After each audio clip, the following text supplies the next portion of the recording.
안녕하십니까. 오늘부터 대한민국 경제실록의 새로운 진행을 맡게 된 배우 정동환입니다. 경제, 많은 분들이 그렇겠습니다만 제게도 참 어려운 분야입니다. 그러나 그렇다고 해서 도외시할 수 없는 분야가 또 경제이죠. 과거의 경제 행위를 제대로 평가하고 또 그 평가를 통해 오늘날의 우리는 어떤 교훈을 얻어야 할지 전달자로서 책임의식을 갖고 여러분과 함께 하겠습니다. 우리나라는 제5공화국 당시 3조의 호황을 맞습니다. 저유가, 저달러, 저금리. 바로 이 3조를 바탕으로 단군 이후 최고의 호황기를 구가합니다만 불행히도 1988년 올림픽을 정점으로 3조의 호황은 서서히 막을 내립니다. 왜였을까요? 왜 우리는 3조의 호황을 좀 더 오랫동안 국가 발전의 동력으로 삼지 못했던 걸까요? 바로 그 이야기를 지금부터 여러분과 함께 해보도록 하겠습니다. 정권 대통령은 1월 7일 내각 개편을 단행해 할기부처 장관과 이계치 의장을 새로 임명했는데 부총리 겸 경제기획원 장관의 김만재 전 재무부 장관, 재무부 장관의 정인홍 전 은행감독원장, 국방부 장관의 이기백 전 합참의장, 체육부 장관의 박세직 전 총무처 장관을 임명했습니다. 1986년 1월 제5공화국 하반기 경제수장으로 대통령 전두환은 김만재를 임명했다.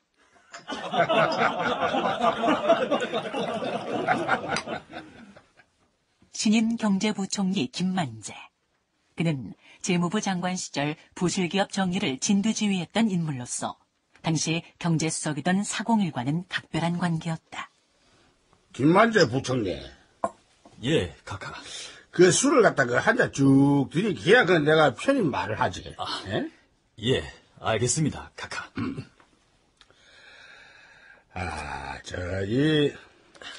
내 김만재 신임 부총리한테 부탁하고 싶은 거는 딱 한 가지밖에 없습니다. 경제를 획기적으로 살려놓으시라고. 예, 카카. 내가요, 처음 정권을 잡고 보니 솔직한 말로 그렇습니다. 이거 참 큰일 났단 말이지. 예, 카카.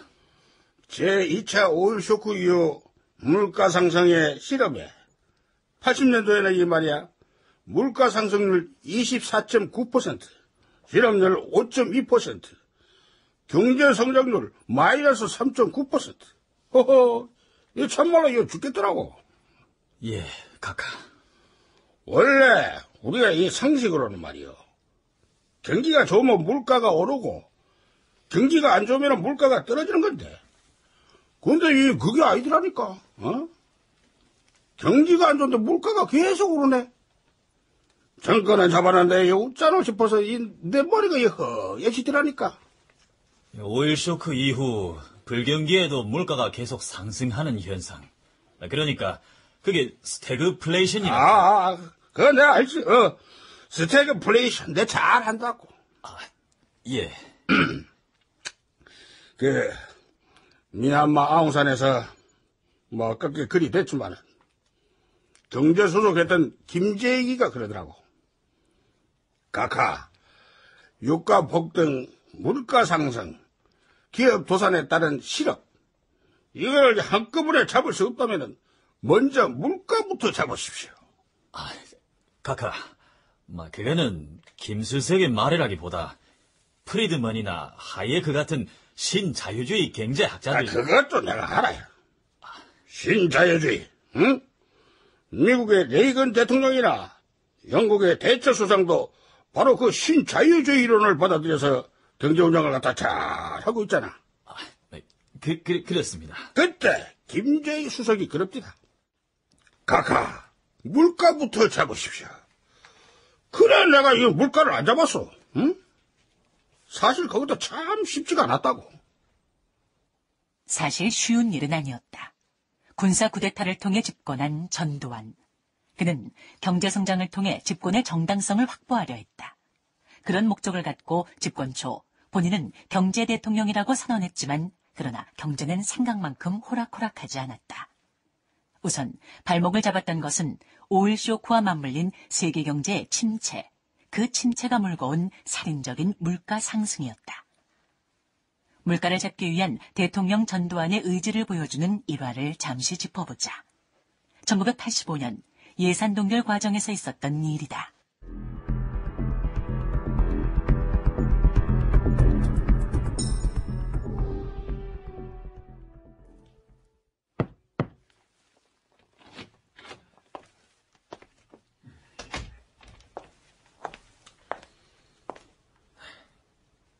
경제기획원 예산실장 문희갑이 대통령 전두환의 부름을 받았다.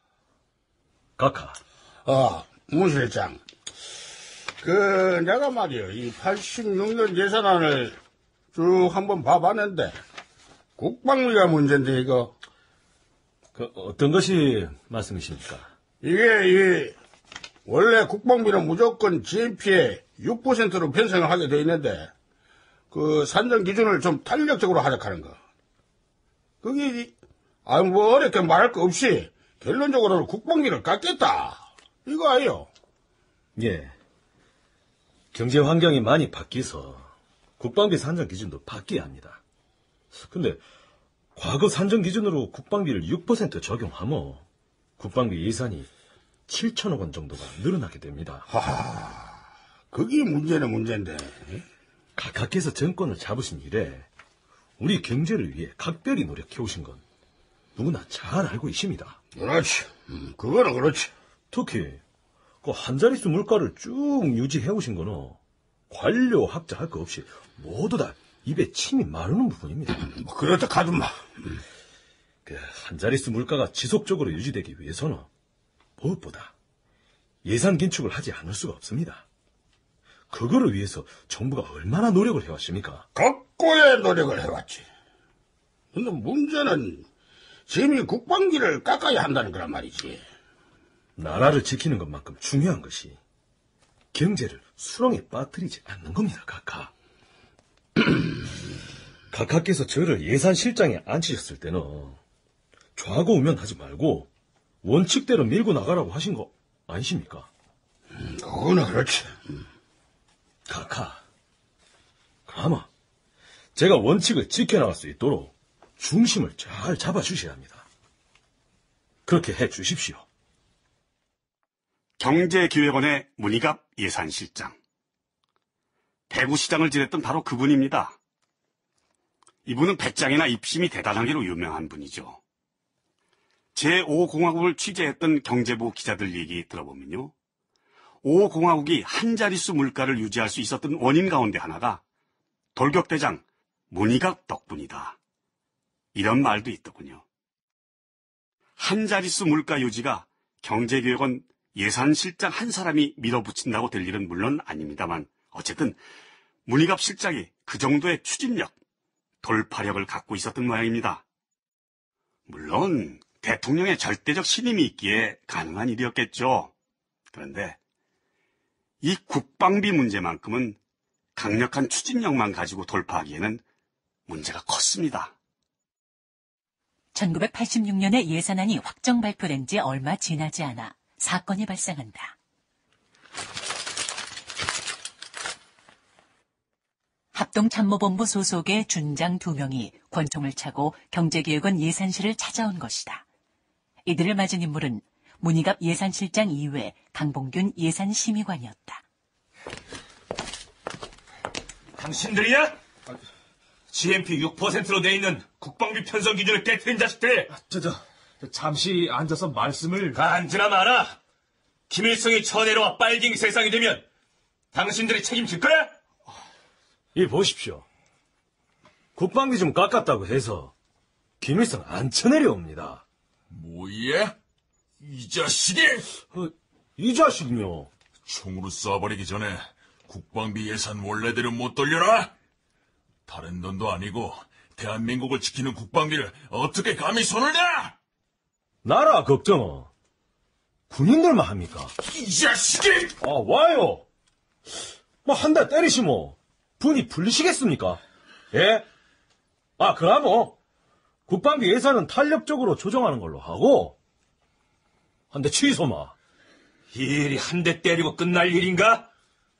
총을 쏘아 갈기기 전에 원래대로 해놔. 잠시 모두 진정을 좀 하시고요.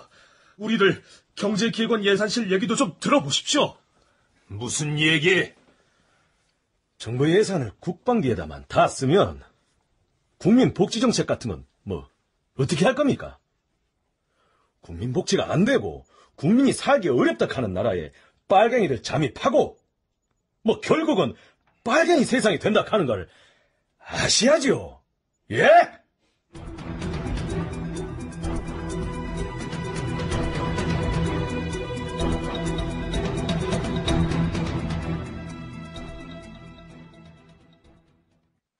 사건은 커졌다. 합참 소속 2명의 준장이 경제기획원 예산실을 찾아가서 벌였던 소동이 대통령 전두환에게 보고된 것이다. 전두환은 2명의 준장을 한직으로 발령냈다.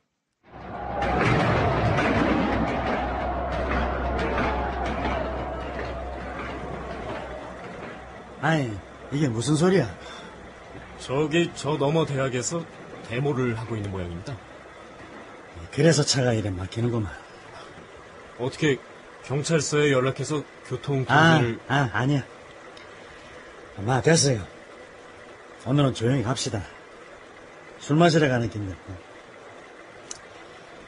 아이고, 나라가 이래 어지러운데 국방비를 그래 깎아야 하는 건지 모르겠다. 당시 노태우는 민정당의 당대표였을 뿐 아니라 유력한 자기 대선 주자였다. 전두환은 연희동의 사저에서 노태우를 비롯한 측근들과 간혹 술잔을 기울이며 세상 돌아가는 이야기를 나누곤 했다. 자, 자꾸 이래 내만 술을 줘가 되나? 이거 참. 지는 술을 잘 못하는 거 아시면서 그럽니다.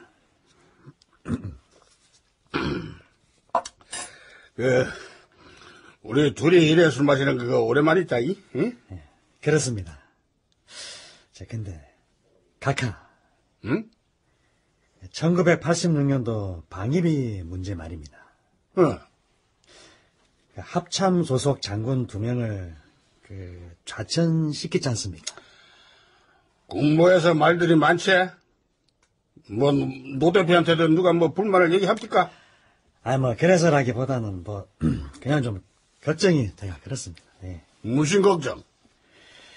앞으로 큰 선거도 있고 하는 마당에 우리 민정당이 대북 문제에 관해서 뭐라고 해야 하나. 이 야당하고 좀 다른 모습을 좀. 노 대표. 예. 기본적으로 경제가 안 되면 국민들은 정권에 등을 돌린다. 그거는 이제 몰라서가 아니라요. 내가 군 출신인데 합참이 준장을 2명이나 좌천시키고 경제기획은 예산실에다가는 당신들 소신껏 하라고 한 거 남들 보기에는 쉬워 보이는지 몰라도 나는 참 고민 많았다. 응? 예. 내가 정권을 잡고 지금까지 경제를 살려보려고 가진 노력을 다했어. 이런저런 경기 부양 정책을 다 내놓았는데 이 인식이야. 건설 경기 부양을 내놓았더니 여기저기 러브 호텔이 들어서고 물론 경기 부양에 효과가 없었다는 건 아니야. 그런데 확실한 방법이 없었다 이거지. 그거하고 국방비하고. 들어봐 내 말. 확실한 한방이 없는 중에 그나마 경제가 안정을 되찾는 거는 이 물가 관리를 잘했기 때문이야. 물가 문제는 어떤 경우에라도 내가 포기할 수 없는 부분이야. 예. 군부에서 노 대표를 찾아와 뭐라 했는가 그거는 내가 모르겠는데 난 물가와 관련해서는 죽어도 양보를 못한다고. 물가를 잡아라. 전두환 대통령의 머리에 이 강력한 마이크로칩을 심어놓은 인물은 물론 김재익 경제수석이었습니다. 한자릿수 물가, 제5공화국 경제 키워드 가운데 하나라고 해도 과언이 아니죠. 당시는 박철원 안기부 특보가 극비리에 북한을 방문하는 등 남북 관계에 어떤 돌파구를 모색하던 시기입니다. 때문에 국방 예산을 탄력적으로 조정하기로 한 데는 이와 같은 상황이 변수가 되었는지 혹시 모르겠습니다. 어쨌든 이런 분위기 속에서 신병현 경제부총리가 물러나고 김만재 씨가 경제부총리가 됩니다. 제5공화국 말기의 경제가 시작되고 있었던 것입니다.